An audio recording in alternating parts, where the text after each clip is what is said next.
Bonjour, je vais vous parler aujourd'hui de l'élevage des porcs. Comment réussir l'élevage des porcs en Afrique? Pour réussir l'élevage des porcs en Afrique, c'est un peu compliqué à réussir l'élevage des porcs. Pourquoi il dit c'est un peu compliqué? Parce qu'il y a plusieurs facteurs qui rentrent en ligne de compte que si tu ne les maîtrises pas, tu vas faire un élevage à pète. D'abord, la toute première difficulté que vous allez rencontrer dans l'élevage des porcs, c'est la main-d'œuvre. Si vous n'avez pas la main-d'œuvre qualifiée, si vous n'avez pas un personnel engagé pour vous accompagner dans votre ferme, vous allez échouer. Une des difficultés encore pour pouvoir réussir en élevage des porcs, c'est les ressources financières. Les porcs sont des animaux qui mangent beaucoup. Et si tu ne maîtrises pas le coût de production d'un porc et que tu te lances dedans, tu ne vas pas réussir. Et après encore, les difficultés encore qu'on rencontre, ce sont les alimentations. Vous savez, il y a un véritable problème de coût d'alimentation des porcs.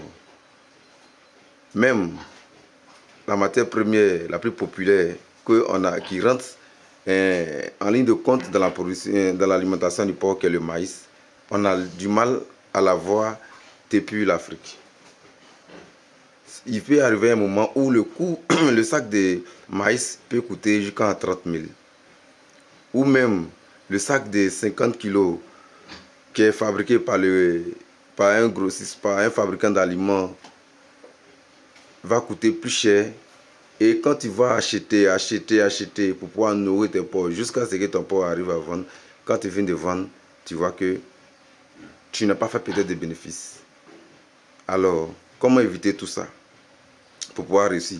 Sinon, le porc, c'est un business, selon moi, c'est rentable. Pourquoi il dit c'est rentable?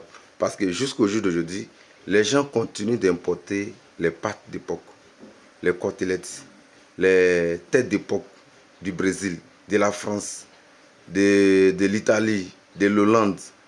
Quand je vais au marché, j'ai une curiosité qui m'amène souvent à regarder sur l'étiquette des pattes de porc, des têtes de porc. Je vois ici origine Brésil, origine Pays-Bas, origine France. Et c'est des gros conteneurs qui sortent seulement jour et nuit. Quand tu arrives au marché, c'est les pattes de porc. C'est même pas les petits, c'est pas les pattes de porc des fermiers qui sont en Côte d'Ivoire. Non. Tous ces porcs-là quittent en Europe. Pourquoi? Parce que la production locale est faible. Pourquoi la production locale est faible? Parce qu'on n'a pas les moyens nécessaires pour se lancer une grande industrie de porc. Comme les Brésiliens, les Français, les habitants des Pays-Bas, les Argentins qui ont des grandes fermes. Et ils ont une facilité de production parce qu'ils arrivent à voir les matières premières là très moins chères. Et nous, par contre, on arrive du mal à voir les matières premières. Le maïs, on arrive à l'avoir difficilement. Le blé, même là, on n'en parle pas. C'est pas la peine. Parce que nous, on ne produit pas blé chez nous en Côte d'Ivoire.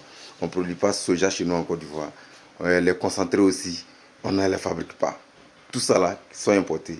Donc imagine, tu vas acheter les matières premières qui sont importées pour pouvoir nourrir un animal localement. Vous voyez le coût que ça fait. Quand tu vas finir de faire tout ce cycle-là, tu perds tout ton argent. Donc pour éviter tout ça là, il faut aller à l'essentiel. Pour réussir, il faut maîtriser beaucoup de directives.